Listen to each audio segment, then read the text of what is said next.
The biting wind, an invisible sculptor, carved sharp edges into the already desolate landscape of Stalag 13b. Winter, 1943, had settled over the Eastern European camp with a cold, unyielding grip, etching itself into the very bones of the prisoners. Each dawn brought with it the same ritual, a cruel ballet of survival against the elements. Barely visible in the pre-dawn gloom, lines of men, skeletal figures cloaked in threadbare uniforms that offered little defense against the relentless chill, shuffled through the snow, their breath plumed into the frigid air, instant clouds that dissolved into the vast, indifferent sky. Their shoulders hunched, heads bowed. They were an assembly of ghosts, waiting for the monotony of roll call to begin. Wilhelm Richter, a corporal barely into his 20s, shivered, the tremor not just from the cold but from a deep-seated ache in his stomach. His uniform, patched countless times, felt like tissue paper against his skin. His fingers, already stiff with frost, struggled to maintain a grip on his tin mug, an empty, clattering testament to their perpetual deprivation. He tried to focus on the pattern of frost on the barbed wire, anything to distract from the gnawing emptiness, the dull, aching hunger that was their constant companion. The crunch of snow under the guards' heavy boots was the only sound that broke the oppressive silence, a rhythmic military reminder of their captivity. Beside him, Gunther Vogel, a veteran soldier whose cynicism had become as much a part of him as his grizzled beard, snorted, a plume of vapor escaping his chapped lips. Gunther was nearly 50, his face a map of campaigns and hardship, each line a testament to battles fought and lost, both externally and within. He had seen too much, endured too much to harbor Wilhelm's fragile optimism.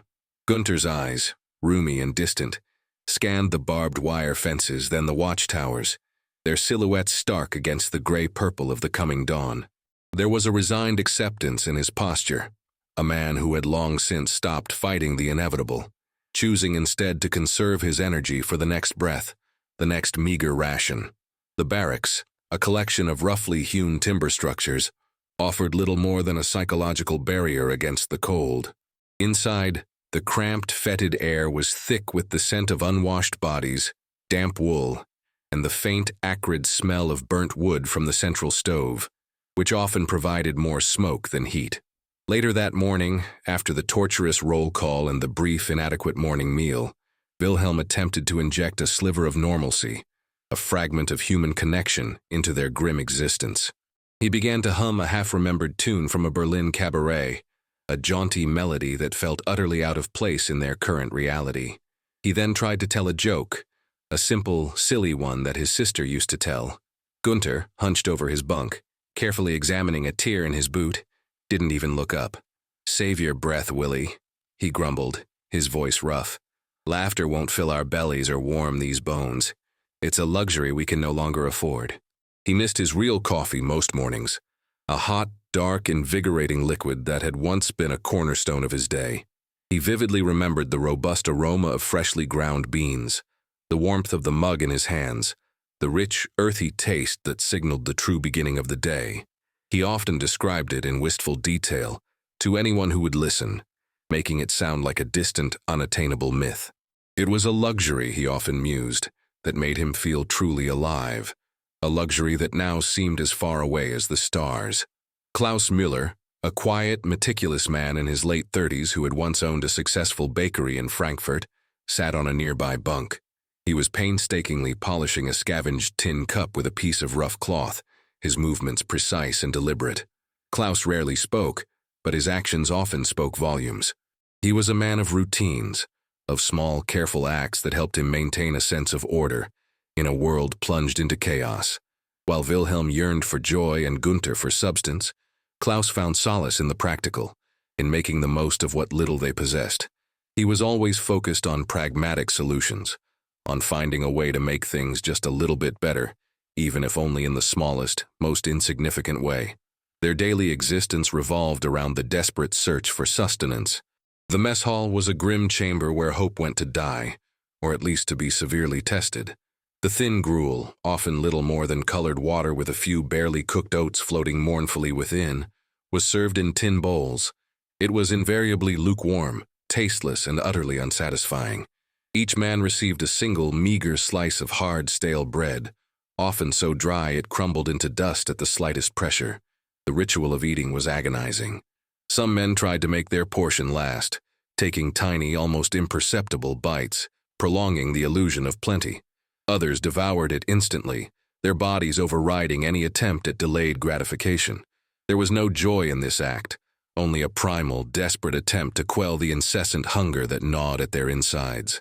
In their barracks, in an endless parade of futility, the men often experimented, driven by the memory of better times and the desperate need for warmth. They tried to brew drinks from dried weeds foraged from the edge of the camp, or from burnt scraps of grain, anything that might pass for a hot beverage. The results were universally disappointing, bitter, acrid concoctions that scorched the tongue and offered no comfort. Each failed attempt was a fresh wave of disappointment, a stark reminder of what they had lost, what they continued to lack. The psychological toll of this constant deprivation was immense, slowly eroding their morale, chipping away at their will to endure. "We're wasting away, Willie," Gunter said one evening, his voice devoid of emotion, a flat statement of fact. "Becoming less than men, just empty vessels waiting for the inevitable." He looked at his calloused hands, then at Wilhelm, his eyes reflecting a profound weariness. Wilhelm, though the bleak reality often threatened to engulf him, clung to his slivers of hope. He observed the small acts of kindness, the shared whispers, the moments when one man offered a sliver of his meager bread to another. These tiny gestures, he believed, were what kept them human, what prevented them from fully succumbing to the brutalizing conditions. He watched Klaus, always meticulously focused on his tasks, always seeming to find a way to make things a shade less intolerable. Klaus, he thought, understood that true survival wasn't just about enduring, but about creating, even in the most barren of circumstances. One afternoon, in the small makeshift cooking area, which was little more than a dirt pit with a metal grate and a perpetually smoking fire, Klaus was engaged in one of his precise culinary experiments. He was carefully holding a few particularly hard, dry bread crusts over the flames, trying to soften them, to coax out any hidden flavor. He muttered to himself, a habit he had picked up in the camp, a quiet monologue that kept his thoughts in order.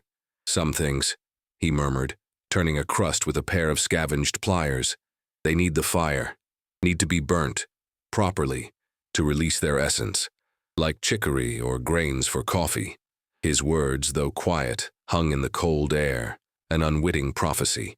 The intense heat he knew from his baking days transformed substances, revealing hidden dimensions. He was searching for a softening, a slight crisping, not an incineration. Yet the seed of an idea, a forgotten memory of roasted coffee substitutes, was unknowingly planted in the mind of another. The air in the barracks, usually thick with the scent of damp wool and despair, began to change. A faint, acrid smell, then something else, something sharper, smoky, but with an odd, earthy undertone, started to permeate the cramped space. Wilhelm, lost in conversation with a fellow prisoner about the faint possibility of an early spring, had been tasked with watching a small batch of bread crusts he was trying to toast by the makeshift stove. He had hoped to make them a little more palatable, perhaps even a bit crispy, a rare treat. But the conversation had drifted, and his attention along with it. Suddenly the smell intensified, and a wisp of gray smoke curled up from the stove. Wilhelm snapped back to reality, a jolt of alarm running through him. "The crusts!" he cried, scrambling towards the stove. His heart sank as he saw them. What were once pale, hard pieces of bread were now uniformly black, charred beyond recognition. He had wasted precious food. The guilt was immediate, a heavy stone in his already empty stomach. Gunter, who had been trying to coax a spark from a piece of damp kindling, looked up, a scowl on his face. "Willie, you idiot. Are you trying to burn down the barracks or just waste our rations?" His voice was sharp, laced with the constant frustration of their existence. Every crumb, every calorie was a matter of life and death in this place. But Klaus, always observant, always smelling something more than just simple soot, approached cautiously. He inhaled deeply, a frown creasing his brow. It was burnt, yes, but there was something else, something familiar yet elusive, beneath the smell of plain char. He picked up one of the blackened crusts, its edges crumbling slightly. It felt lighter than it should, surprisingly brittle. He brought it closer to his nose. The aroma was deep, almost woody, a faint ghost of roasted grains or even— He paused, his eyes widening slightly, a very distant echo of real coffee. The intensity of the burning had changed the bread, transforming it into something new, something that hinted at a forgotten pleasure. A flicker of intuition, a spark from his baker's past ignited in Klaus's mind. He remembered tales, whispered among the older generation during the lean times of the Great War, about infusing roasted dandelion roots or ground acorns to make ersatz coffee. He recalled his grandmother, during particularly harsh years, toasting leftover bread until it was almost black, then steeping it in water, calling it her poor man's brew. It was always bitter, always a pale imitation, but it was hot and dark, and it gave the illusion of coffee. It's not entirely wasted, Klaus said slowly, surprising both Wilhelm and Gunther with his words. He held up the charred crust. The smell. It's interesting, Gunther scoffed. Interesting? It smells like failure, Klaus, like another lost meal. No, Klaus insisted, a rare spark of determination in his quiet eyes. It's like roasted chicory, or those wartime coffee substitutes my grandmother used to make. She'd toast her bread almost like this, then boil it. He looked at the meager pot of boiling water that was perpetually on the stove, heated for their daily gruel or to melt snow for drinking. We could try. Wilhelm, always eager for any flicker of hope, any deviation from the monotony, looked at Klaus, then at Gunther. Try what? To make a brew, Klaus replied. From these, like my grandmother's. Gunther stared at the charred bread, then at Klaus's serious face. The idea seemed preposterous, a desperate fantasy. But then what else did they have to lose? Another bitter, disappointing concoction was hardly worse than the unending hunger. It will taste like ash, he predicted, but there was a hint of curiosity in his tone. Perhaps, Klaus conceded, but it will be hot, and it might just trick the mind. With a meticulousness that seemed out of place in their squalid surroundings, Klaus gathered the blackened crusts. He crumbled them carefully into his prized tin cup, a small handful of charcoal-like fragments. Then, using a ladle, he poured the still simmering hot water from the communal pot over the dark pieces. A faint hiss, a wisp of steam, and then a darker, richer color began to leach into the water. He covered the cup with another inverted tin, creating a makeshift lid, and set it aside to steep. The barracks fell silent, the men watching this strange, quiet experiment unfold. After what felt like an eternity, but was probably no more than 10 minutes, Klaus retrieved the cup. The liquid was dark, almost black, and emitted a surprisingly complex aroma, smoky, earthy, with a lingering bitterness that was oddly compelling. He cautiously took a small sip, his brow furrowed in concentration. His face remained neutral for a moment, then a subtle nod, a almost imperceptible acknowledgement. It's bitter, he announced, his voice steady. Very bitter, but it's hot, and it smells familiar. He passed the cup to Wilhelm. Wilhelm hesitated, then brought the cup to his lips. The first taste was indeed acrid, a harsh, smoky bitterness that made him wince slightly. But then, as the liquid slid down his throat, a surprising warmth spread through his chest. It wasn't coffee, not by any stretch of the imagination. It lacked the rich, nuanced flavors, the comforting sweetness of a truly good brew. But it was hot, and it was dark, and it invoked a distant, almost forgotten memory of the ritual of a morning cup. It's not coffee, Wilhelm murmured, his voice hoarse, but it's close enough to trick the mind. A faint, almost imperceptible smile touched his lips. It was a victory, however small, against the overwhelming despair. Gunther, whose initial skepticism remained etched on his face, grudgingly accepted the cup next. He sniffed it suspiciously, then took a gulp. His eyes widened slightly. He coughed, then took another, more deliberate sip. Damn, he muttered, a grudging admiration in his tone. It's awful. Absolutely ghastly. Tastes like the bottom of a burned-out stove, but— He paused, swirling the dark liquid in the cup. It's hot, and it's not bad once you get past the initial shock. The warmth, he realized, was immediate, a fleeting comfort that reached deep into his chilled bones. For a brief moment, the constant ache of hunger seemed to recede. replaced by a simple physical sensation of heat. News, even of such small wonders, traveled swiftly through the camp. Within the hour, a small group had gathered around Klaus's bunk. He demonstrated the brewing process, the crumpling of the charred crusts, the careful steeping in hot water. The first few sips were met with mixed reactions. Some men, their palates accustomed only to bland gruel and stale bread, found the intense bitterness overwhelming. Others, however, were simply grateful for a hot drink that wasn't merely melted snow or weak, flavorless herbal infusions. "It gives you a jolt," one man declared, his eyes a little brighter. "Like a kick in the teeth, but a warm one." A consensus began to emerge. While it was undeniably bitter and a far cry from real coffee, it was undeniably better than anything else they had managed to concoct. The psychological effect was profound. The act of preparing and drinking a hot, dark liquid that vaguely resembled coffee was a powerful reminder of normalcy, a momentary escape from their grim reality. It was a trick of the mind, as Wilhelm had said, but a welcome one. Klaus, encouraged by the reception, now approached the task with the dedication of a scientist. His baker's precision, previously wasted on the meager camp rations, found a new purpose. He began to experiment systematically, driven by a quiet zeal. He collected more crusts, carefully observing how different levels of toasting affected the flavor profile. Too little char, and it was just watery bread taste. Too much, and it was pure ash. He discovered the optimal point. Toasting until dark brown, almost black, he instructed Wilhelm and Gunther, but never burnt to ash. That's the key.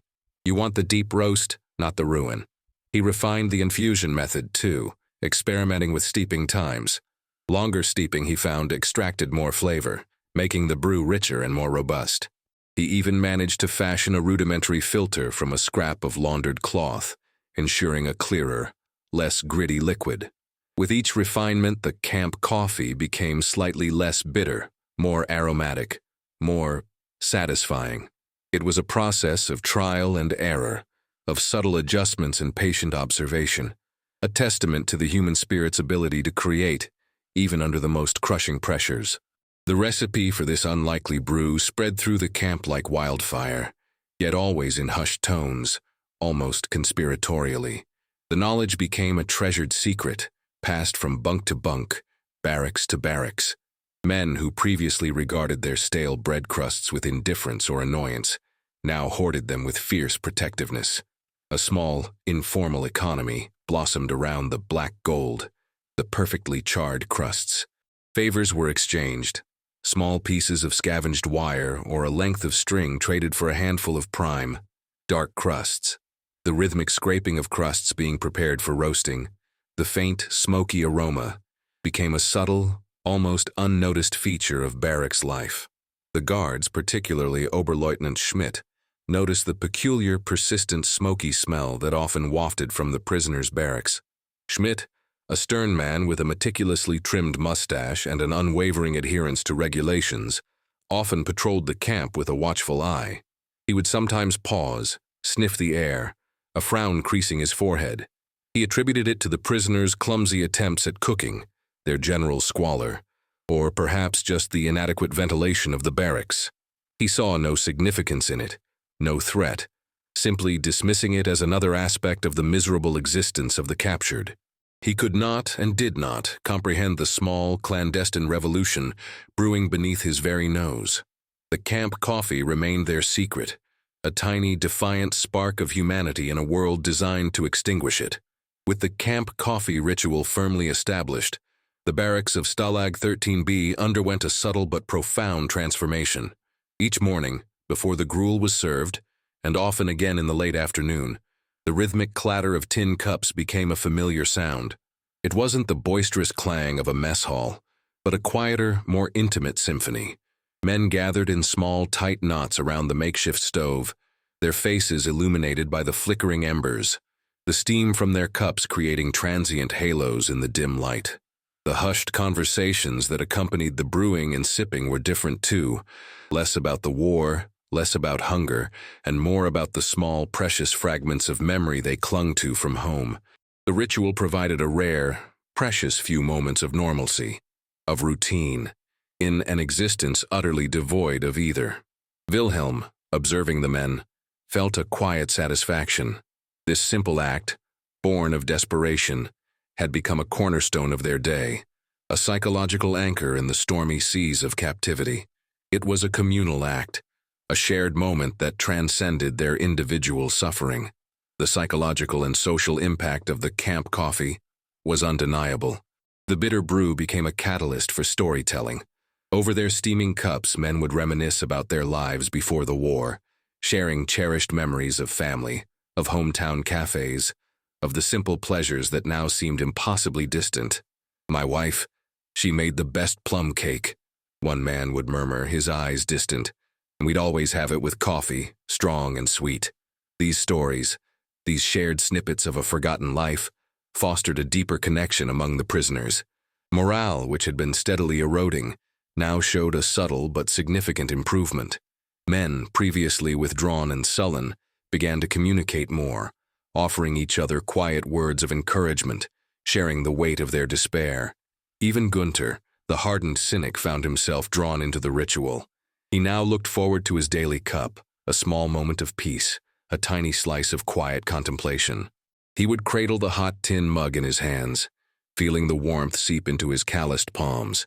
And for a fleeting moment, he was not in Stalag 13B, but back in his own kitchen, the scent of his wife's baking wafting through the air, her gentle hand on his arm as he took his first sip of real coffee.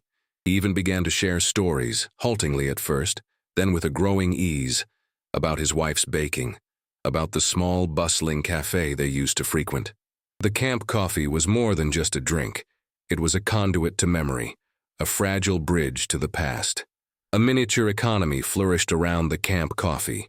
Favors were exchanged for better crusts, for the careful labor of Klaus's brewing, or for a prime spot near the stove. Small scavenged items, a loose button, a length of thread, a piece of wire, became currency. And occasionally, miraculously, a prisoner might produce a tiny bit of powdered milk, hoarded from a Red Cross parcel, or even a precious spoonful of sugar, saved from a rare, special ration. These additions were reserved for the most solemn occasions, for a birthday or a shared remembrance, elevating the camp coffee from mere survival to a truly celebratory, albeit bittersweet experience. The taste of sugar in the bitter brew was a luxury almost beyond imagining. The air in the barracks, usually filled with the dull scent of despair, now often carried the faint, smoky, earthy aroma of the camp coffee.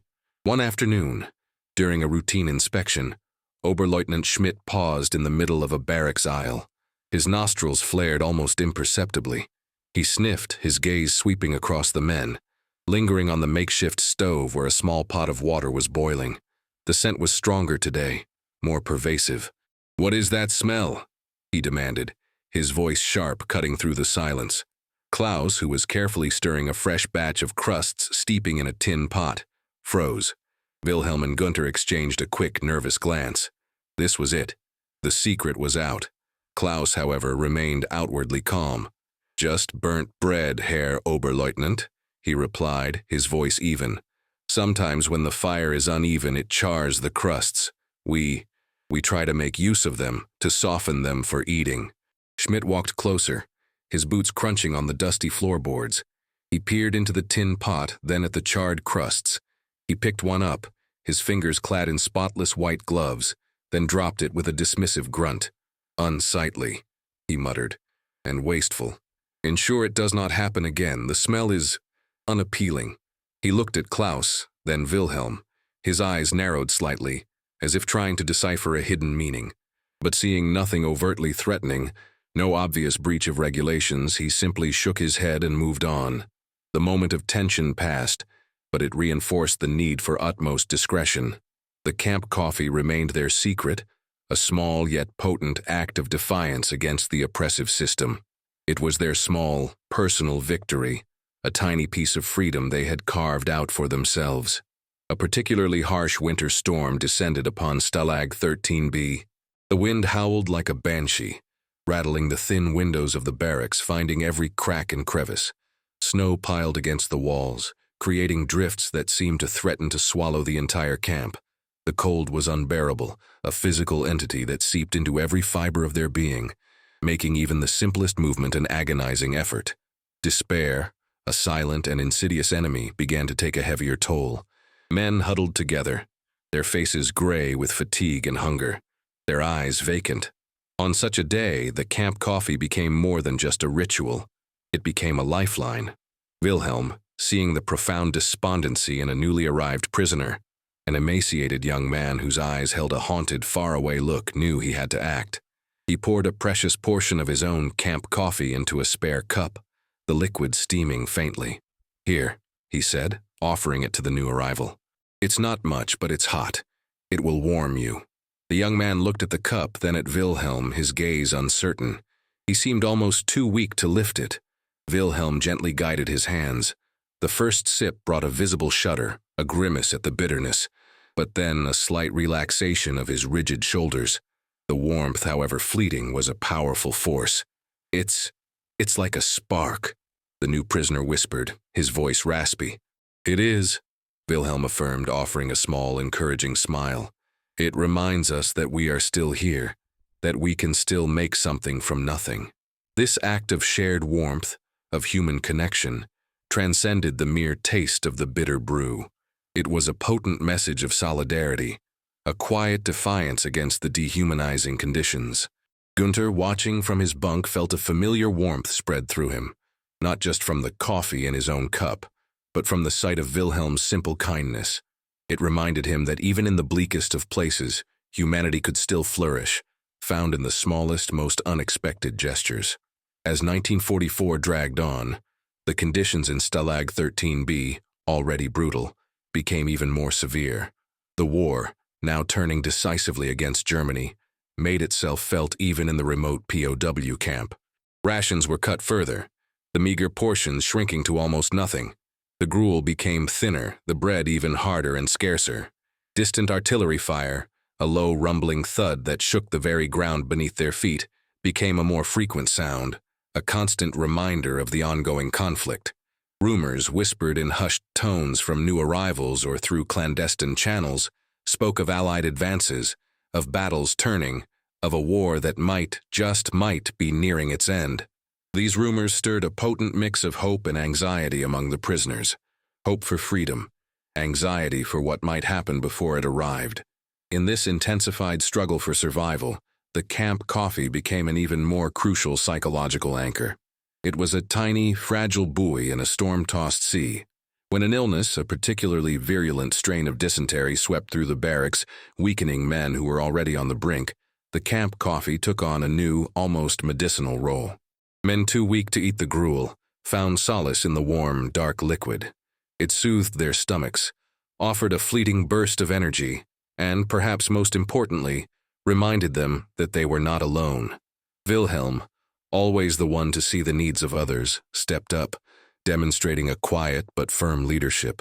He organized the brewing and distribution, ensuring that every sick man received a portion, even if it meant others went without for a day.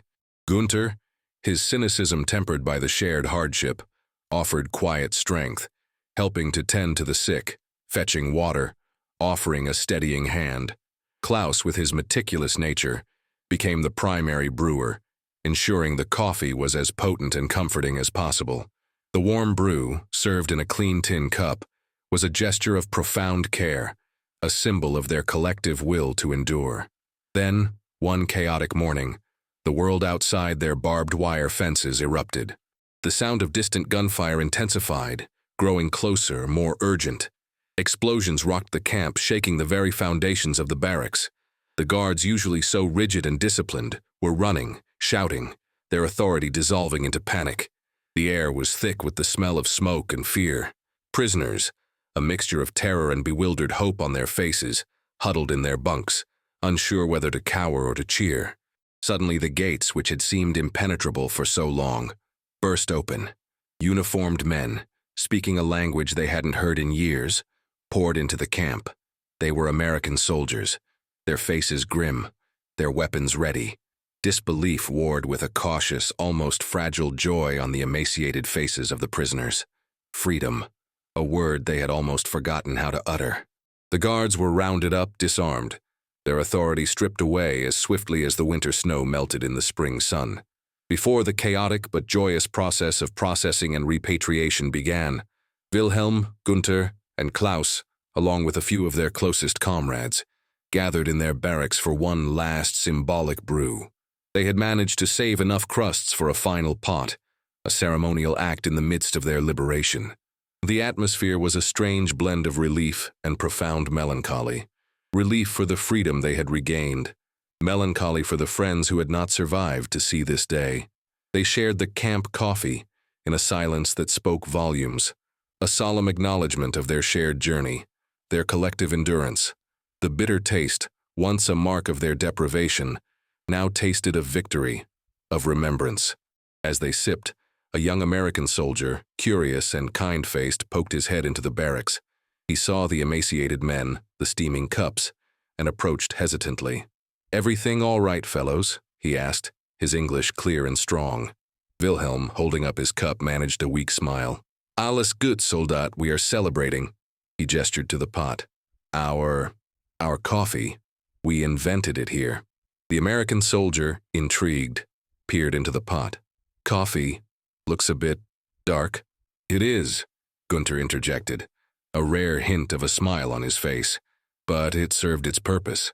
Wilhelm offered the soldier a cup. "Would you care for a taste, Soldat? A historical brew?" The soldier, hesitating for a moment, then shrugged and accepted the cup. He took a cautious sip, his face twisting slightly at the intense bitterness. "Whew, that's strong stuff," he exclaimed, then chuckled. "But I get it. A hot drink. It means a lot out here." He looked at the men, his expression softening with understanding. What a story. Soon after, the first moments of true freedom arrived. The prisoners were led to processing tents where they received real food.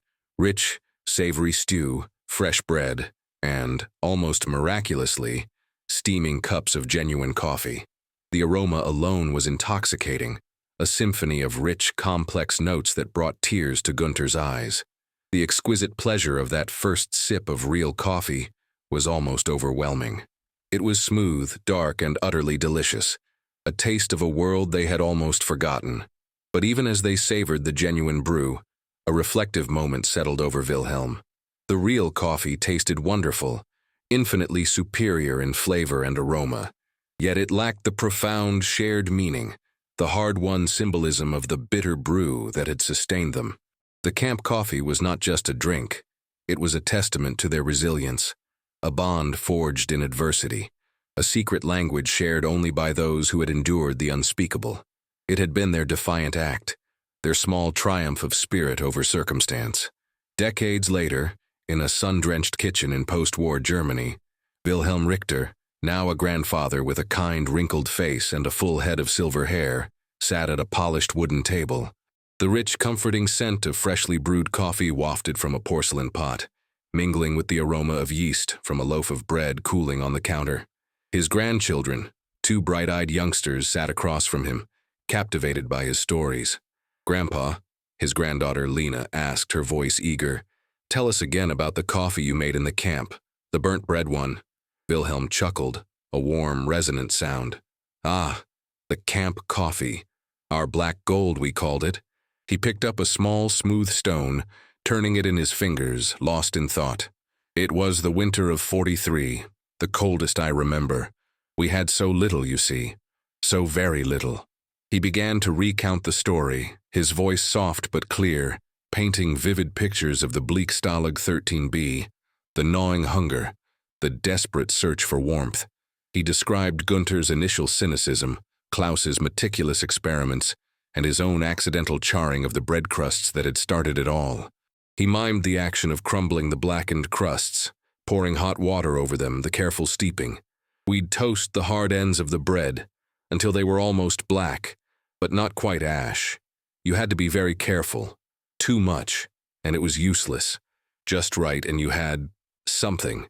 We'd put them in a jar, cover them with boiling water, then let them steep until cool, strain it, warm it up, and serve it. Sometimes, if we were very lucky, with a tiny bit of powdered milk, or a spoonful of sugar that someone had miraculously saved. His family, accustomed to his tales, listened with a mixture of fascination and gentle solemnity. They knew the camp coffee wasn't just a quirky family anecdote. It was a piece of their history, a tangible link to a past of immense hardship and incredible resilience. Occasionally, on a particularly cold evening or during a family gathering that brought together the generations, someone might even suggest, "Let's make Grandpa's camp coffee." And so they would. The aroma would fill the kitchen, a smoky, earthy smell that was strangely comforting, a peculiar family eccentricity that carried with it the weight of survival. His wife, who remembered the lean years of post-war Germany, understood the deeper significance. Wilhelm emphasized that the camp coffee wasn't just about a drink, not about taste, which was, admittedly, bitter as sin. It was about hope, children, he explained, his gaze distant, seeing not his cozy kitchen but the cramped barracks of long ago. It was about resilience, about ingenuity, about finding a way to make something from nothing. It was about proving that even in the darkest places human spirit, our spirit, could not be broken. It was a way to cling to dignity, to remember who we were, even when the world tried to strip it all away. He spoke of Gunther, who had yearned for real coffee, but had come to cherish their bitter brew for the brief moments of peace it offered. He spoke of Klaus, the quiet baker, whose methodical approach had made the impossible drink possible. He spoke of the camaraderie forged around those steaming tin cups, the hushed conversations, the shared memories, the silent courage of all those who had endured alongside him, many of whom had not returned. He took a sip of his perfectly brewed, rich coffee, the warmth spreading through him. Then, almost instinctively, he reached for a small, dark cup on the table, a cup that held a bit of the camp coffee he had prepared earlier for demonstration. He took a sip, his face momentarily softening, a blend of gratitude for his present life and a poignant, almost visceral remembrance of the past. The bitterness was still there, but now it tasted of strength, of an unbreakable will. The bitter brew was forever etched in his memory, a silent, powerful testament to survival, a symbol of hope found in the most unexpected of places. It was the enduring legacy of men who refused to be utterly defeated. The Red Ball Express, a logistics operation so audacious it seemed to defy the very laws of military science, had been a lesson for the Germans, a lesson learned too late and at immense cost. The story of those trucks, ceaselessly rolling, was a story of industrial might, of volume overcoming every perceived logistical impossibility. In a curious parallel, the prisoners' camp coffee was a micro-scale testament to similar principles: ingenuity, adaptability, and the sheer will to keep going. The American military, with its endless convoys of GMC trucks, had redefined warfare with its abundance, while the German POWs, with their burnt bread crusts, had redefined survival through resourcefulness. Wilhelm often reflected on the paradox. The Germans, in their meticulous calculations, had believed the Americans would run out of fuel, that Patton's advance would grind to a halt. Yet, the Red Ball Express, fueled by an almost unimaginable supply chain, had shattered every assumption. The German generals, blinded by their own doctrines of efficiency and conservation, simply could not comprehend a system built on redundancy, on excess, on the sheer overwhelming force of industrial output. They had expected European warfare, where every resource was precious, every movement calculated. Instead, they faced a logistics tsunami. Similarly, in the grim confines of the POW camp, the very act of turning burnt bread into a ritualistic drink defied the logic of scarcity. It wasn't efficient, it wasn't elegant, but it worked. It provided something intangible, something crucial for the spirit. The story of the Red Ball Express, with its 23,000 drivers, many of them African-American soldiers proving Hitler's racial theories wrong with every mile, was a story of defying expectations, of triumph through sheer determined effort. It was a story of people doing the impossible, of overcoming physical and ideological barriers. In his quiet reflections, Wilhelm often thought of the German general who, years after the war, admitted, "We were not defeated by American tanks or planes primarily. We were defeated by American trucks." The Red Ball Express proved that in modern war, logistics is strategy. It was a flowing river of material that drowned the Wehrmacht's defenses. The parallels, though starkly different in scale and consequence, resonated deeply with Wilhelm. Just as the Red Ball Express transformed the psychology of the battlefield, the camp coffee transformed the psychology of captivity. Both were acts of creation in the face of destruction, of finding a path forward when none seemed to exist. The sheer volume of American supplies, the endless rumble of trucks had demoralized the German soldiers, a constant auditory reminder of an enemy they could not match. In the camp, the quiet brewing of camp coffee, the shared sips, became a similar psychological weapon against despair. It was a constant internal affirmation that they were still capable of creating, still capable of finding comfort, still capable of being human. The ultimate lesson, Wilhelm often concluded, was that whether on the grand stage of a world war or in the cramped confines of a prisoner of war camp, ingenuity, adaptability, and the unwavering human spirit were the most powerful forces of all. The Red Ball Express, with its roaring engines and thousands of tons of supplies, shortened the war and saved countless lives. And in a forgotten corner of that same war, a bitter brew from burnt bread crusts saved something far more fragile: the dignity and hope of men fighting their own silent battle for survival. Both, in their own profound ways, were testaments to the triumph of the will and a quiet roar of resilience against overwhelming odds. If you found this incredible story of survival and human ingenuity inspiring, please consider subscribing to our channel for more untold stories from history. Your subscription helps us bring these forgotten tales to light. If you're already part of our community, a simple like on this video means the world to us and helps others discover these remarkable stories. And we'd love to hear from you in the comments below. Have you ever heard of similar wartime innovations? Do you know any family stories of survival and resourcefulness during difficult times? Share your thoughts with us. Thank you for watching, and remember, sometimes the most extraordinary discoveries come from the most desperate circumstances. Until next time, keep exploring history's hidden gems.